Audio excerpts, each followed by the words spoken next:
জানিয়ে দেব সর্বশেষ আপডেট বাংলা সংবাদ। শুরুতেই থাকবে শিরোনাম। প্রথমেই জানিয়ে দেব প্রেসিডেন্টের মৃত্যুতে ইরানে 1 সপ্তাহ খেলা স্থগিত। এরপর জানিয়ে দেব রাইসির মৃত্যুতে লেবানন ও সিরিয়ায় 3 দিনের শোক। এরপর জানাবো রাইসির মৃত্যুতে কোন দেশ কি বলছে। সর্বশেষ জানিয়ে দেব ইরানের অন্তর্বর্তীকালীন প্রেসিডেন্ট মোখবার গার্ডিয়ান কাউন্সিলের সিদ্ধান্ত। এতক্ষণ শুনছিলেন সংবাদ শিরোনাম, এখন থাকছে বিস্তারিত। মর্মান্তিক হেলিকপ্টার দুর্ঘটনায় ইরানের প্রেসিডেন্ট ইব্রাহিম রাইসি, পররাষ্ট্রমন্ত্রী হুসেইন আমির আবদুল্লাহিয়ান সপ্তাহের শেষ পর্যন্ত সব খেলা স্থগিত করেছেন। আজারবাইজান প্রজাতন্ত্রের সাথে ইরানের সীমান্তে একটি বাঁধ উদ্বোধনের জন্য এক অনুষ্ঠান থেকে রাইসি এবং আমির আবদুল্লাহিয়ান ফিরে আসার সময় রোববার এই দুর্ঘটনা ঘটে। প্রেসিডেন্ট এবং স্বরাষ্ট্রমন্ত্রীর মৃত্যুর ঘটনায় দেশটিতে সব প্রতিযোগিতার নতুন কর্মসূচি ফেডারেশনগুলো ঘোষণা করবে বলে জানিয়েছে ক্রীড়া মন্ত্রণালয়ের শীর্ষ কর্মকর্তা। 19 মে আজারবাইজানের সীমান্তের কাছে 2টি বাঁধ উদ্বোধন করেন প্রেসিডেন্ট ইব্রাহিম রাইসি। এরপর হেলিকপ্টারে ইরানের উত্তর পশ্চিমে তাবরিজ শহরের দিকেই যাচ্ছিলেন তিনি। সেখানেই হেলিকপ্টার দুর্ঘটনায় নিহত হন।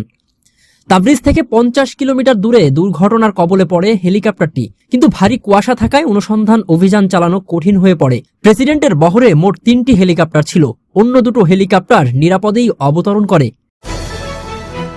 হেলিকপ্টারে থাকা রাইসি ও অন্যদের মৃত্যুতে 3 দিনের শোক ঘোষণা করেছে লেবাননের তত্ত্বাবধায়ক প্রধানমন্ত্রী নাজিব মাকাতি। শোক পালনকালে সব সরকারি প্রশাসন, প্রতিষ্ঠান ও পৌরসভায় পতাকা অর্ধনমিত রাখা হবে। আর রাইসির মৃত্যুতে লেবাননের পর সিরিয়াও 3 দিনের জাতীয় শোক ঘোষণা করেছে। এদিকে রাইসির মৃত্যুতে চীন জানিয়েছে তার দুর্ভাগ্যজনক মৃত্যু ইরানি জনগণের জন্য একটা বড় ক্ষতি এবং চীন একজন ভালো বন্ধুকে হারালো। চীন সরকার ও চীনের জনগণ এই 2 দেশের মধ্যকার বন্ধুত্বকে লালন করে। চীন এ ঘটনায় গভীর উদ্বেগ প্রকাশ করেছে এবং ইরানকে প্রয়োজনীয় সব উপায়ে সমর্থন করার প্রতিশ্রুতিও দিয়েছেন। রাইসির এমন অনাকাঙ্ক্ষিত মৃত্যুতে শোক প্রকাশ করেছে আবদেল ফাত্তাহ আল সিসি। রাইসির জন্য প্রার্থনা করে তিনি বলেছেন, ইরানের প্রয়াত প্রেসিডেন্ট ও মরহুমের উপর আল্লাহর রহমত বর্ষিত হোক এবং তাদের পরিবারকে ধৈর্য ও সান্ত্বনা দান করুন।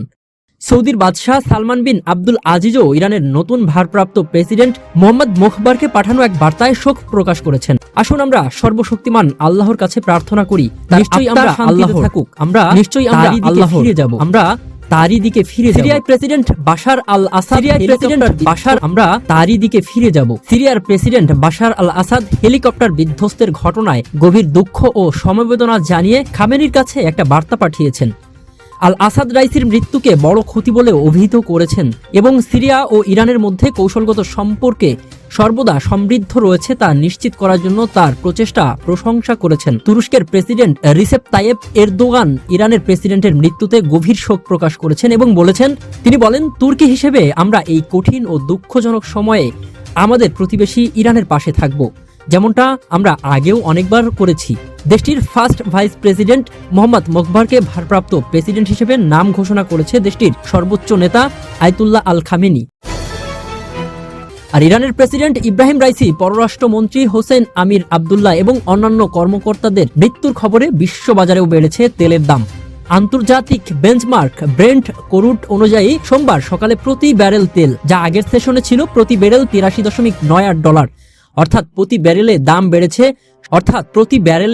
বেড়েছে 0.31%। WTI একই সময়ে ব্যারেল প্রতি ওপেকের সর্বশেষ প্রতিবেদন অনুযায়ী ইরানে প্রতিদিন 30 লাখ ব্যারেলের বেশি তেল উৎপাদিত হয়।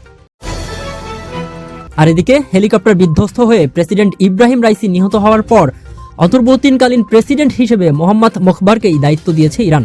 দেশটির সর্বোচ্চ কর্তৃপক্ষ গার্ডিয়ান্স কাউন্সিল সোমবার এই পদে সংবিধান মেনে সর্বোচ্চ নেতার অনুমোদনের ভিত্তিতেই সোমবার এক সাক্ষাৎকারে কাউন্সিলের মুখপাত্র হাদি তাহান নাজিফ এই বিষয়ে জানান, গার্ডিয়ান কাউন্সিলর নির্বাচন আয়োজনের ব্যবস্থা করবে।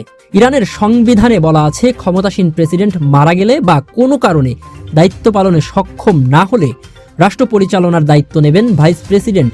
পরবর্তী 50 দিনের মধ্যেই নতুন নির্বাচনের আয়োজন করতে হবে এবং নতুন প্রেসিডেন্ট বেছে নিতে হবে।